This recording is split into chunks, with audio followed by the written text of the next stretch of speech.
Hello and welcome back to our YouTube channel IQ mentor. मैं हूं तरुण यादव और channel को अगर आपने अभी तक सब्सक्राइब नहीं किया है then subscribe the IQ mentor now.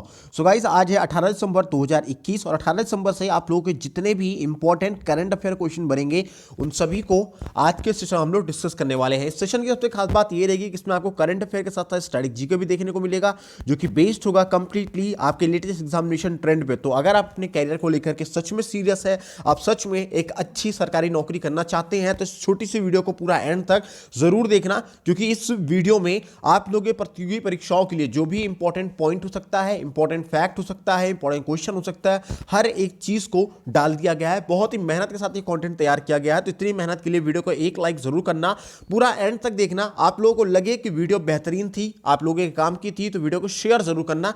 Channel पहली बार आए हैं तो सब्सक्राइब करके बेल आइकन को जरूर प्रेस करना है। और चलिए इसी के साथ शुरुआत करते हैं हमारे आज के करंट अफेयर सेशन की और देखते हैं हमारा पहला क्वेश्चन क्या कह रहा है। तो हमारा आज का पहला क्वेश्चन है, आत्मनिर्भर भारत योजना के तहत लाभार्थियों की सूची में सबसे ऊपर कौन सा राज्य है।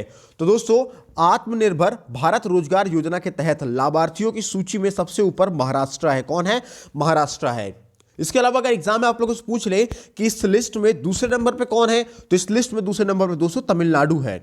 और ये आत्मनिर्भर भारत रोजगार योजना को कर्मचारी भविष्य निधि संगठन यानी EPFO द्वारा नवंबर 2020 में शुरू किया गया था। कब? नवंबर 2020 में शुरू किया गया था। चलिए, अब इस सूची में कौन टॉप नंबर पे है? महाराष्ट्र में है। तो आइए और भी तमाम क्वेश्चंस को जान लेते हैं जहां से आपके एग्जाम में क्वेश्चन बनेंगे। तो एक क्वेश्चन आप लोगों से पूछा जा सकता है एग्जाम में कि कोयना बांध कहां पर है। कौन सा बांध? कोयना बांध। यहां मैं लिख दे रहा हूं, कोयना बांध कहां पर है। तो दोस्तों, कोयना बांध आपके महाराष्ट्र में ही स्थित है। इसके अलावा एक क्वेश्चन आप लोगों से और पूछा जा सकता है एग्जाम में कि लावड़ी और तमाशा कहां का नृत्य है। तो दोस्तों, लावड़ी और तमाशा नृत्य महाराष्ट्र का ही है।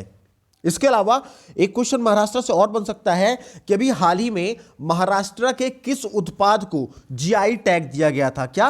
GI tag. तो दोस्तों, महाराष्ट्र के दो उत्पादों को GI टैग मिला है। किसको? वाडा कोलम चावल को और सफेद प्याज को। इन दोनों को ही महाराष्ट्र के GI टैग दिया गया है। एक क्वेश्चन और बन सकता है कि ये जो GI टैग दिया गया, ये GI टैग लागू कब हुआ है। दोस्तों ध्यान रखना, ये GI टैग लागू हुआ था अधिनियम 1999 के तहत 2002 में। कब? अधिनियम 1999 के तहत 2002 में GI टैग को लागू किया गया था। इसके अलावा एक क्वेश्चन और बन सकता है आप लोगों के एग्जाम में कि थाल घाट दर्रा किन दो स्थानों को जोड़ता है। तो दोस्तों, थाल घाट दर्रा मुंबई को नासिक से जोड़ा करता है। किससे? मुंबई को नासिक से जोड़ा करता है। कहां है? महाराष्ट्र में है।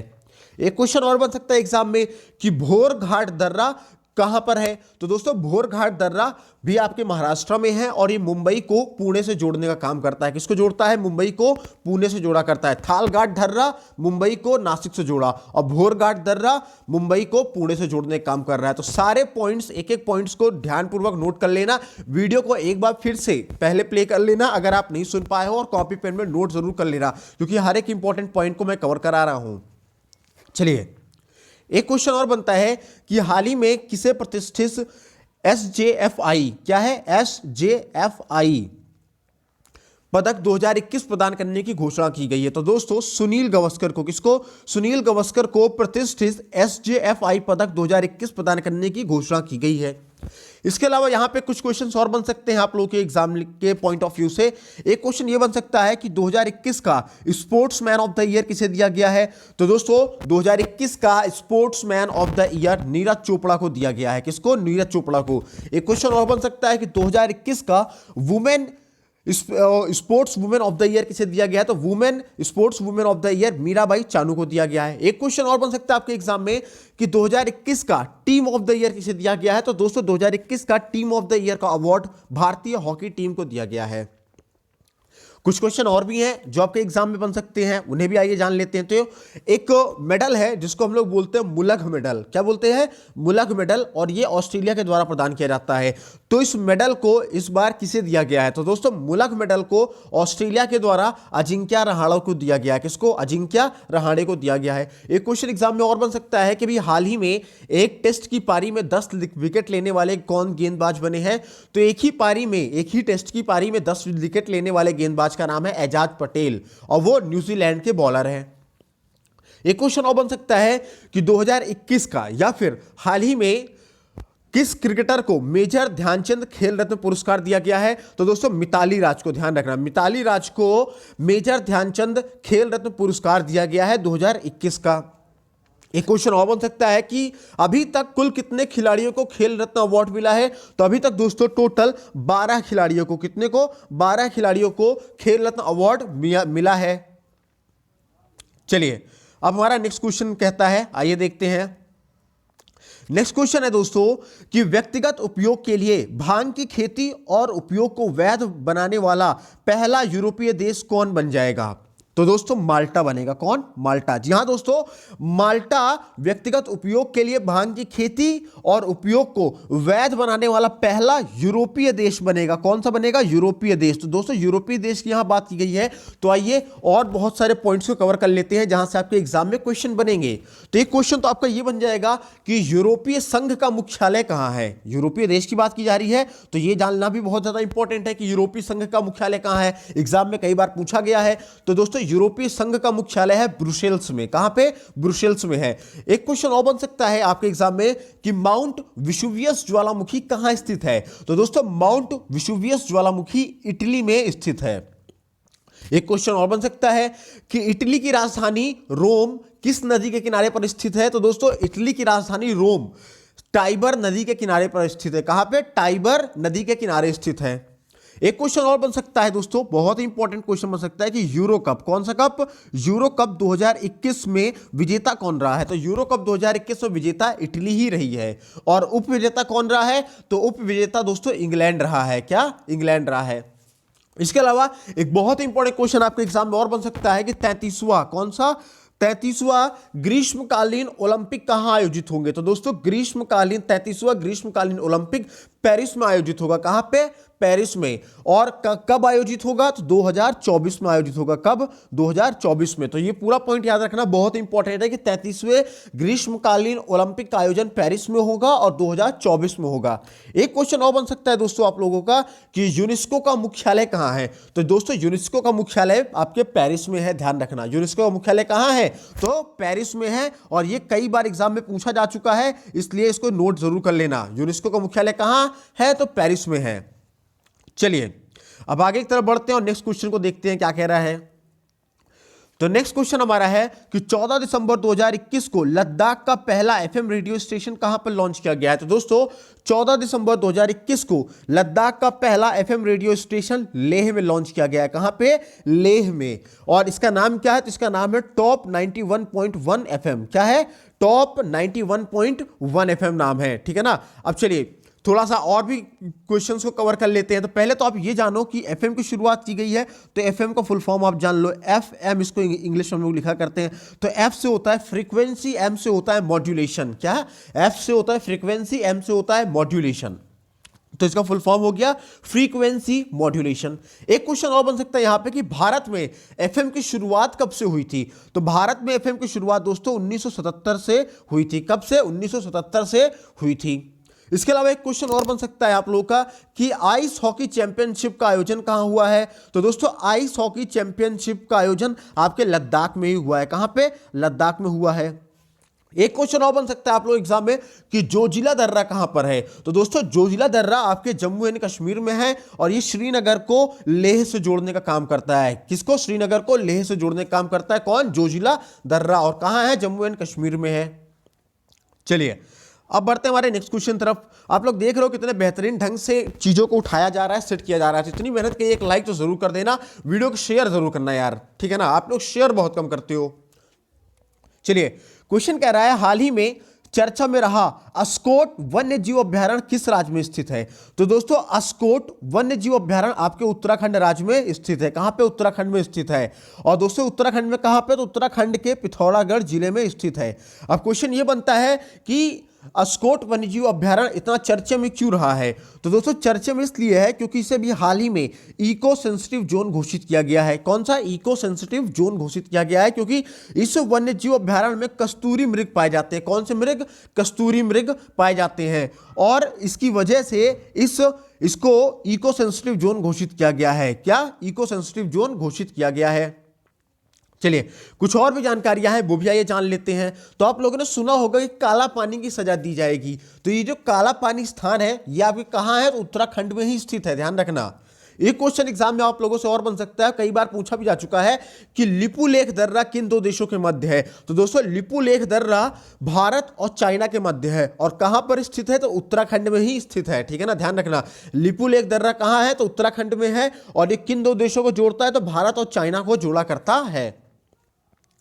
चलिए अब आगे की तरफ बढ़ते हैं और नेक्स्ट क्वेश्चन देखते हैं।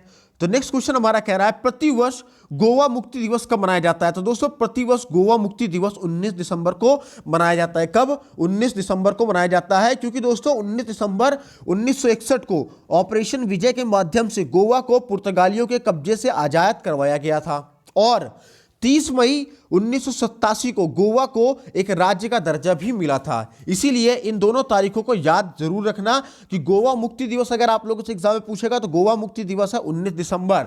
और अगर पूछा जाए कि गोवा दिवस कब मनाया जाता है तो गोवा दिवस दोस्तों 30 मई को मनाया जाता है, क्योंकि इसी दिन ही 30 मई 1987 को गोवा को एक राज्य का दर्जा मिला था। चलिए अब नेक्स्ट क्वेश्चन तरफ बढ़ते हैं और नेक्स्ट क्वेश्चन हमारा कह रहा है कि 14 दिसंबर 2021 को किस राज्य को नेशनल एनर्जी कंजर्वेशन अवार्ड से सम्मानित किया गया है?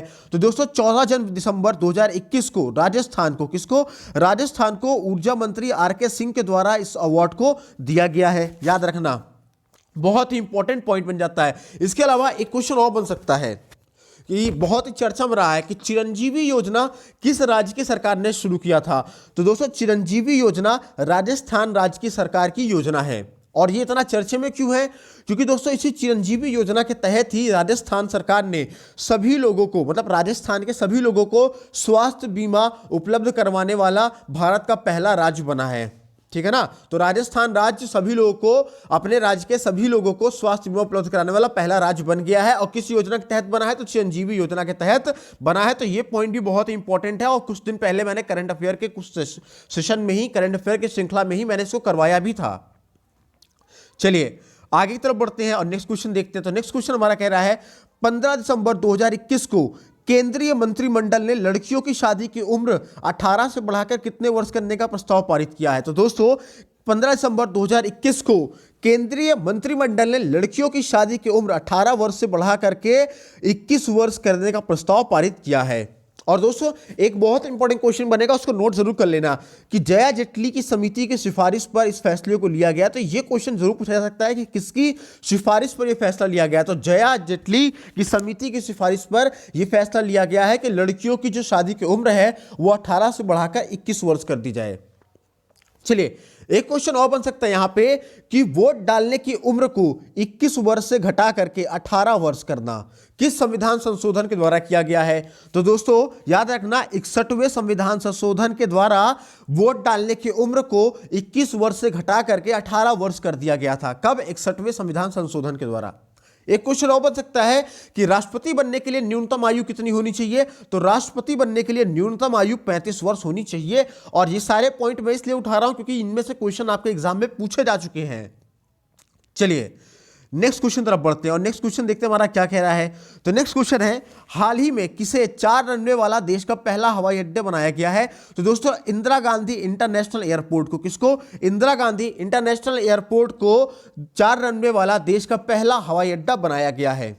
चलिए बात की गई हवाई अड्डे की, तो आइए इससे बनने वाले सारे क्वेश्चंस को कवर कर लेते हैं। तो एक तो क्वेश्चन आपका बनेगा कि रोल ऑफ एक्सीलेंस अवार्ड हाल ही में किस एयरपोर्ट को दिया गया? तो दोस्तों रोल ऑफ एक्सीलेंस अवार्ड अभी हाल ही में कोची एयरपोर्ट को दिया गया है। किसको? कोची एयरपोर्ट को दिया गया है।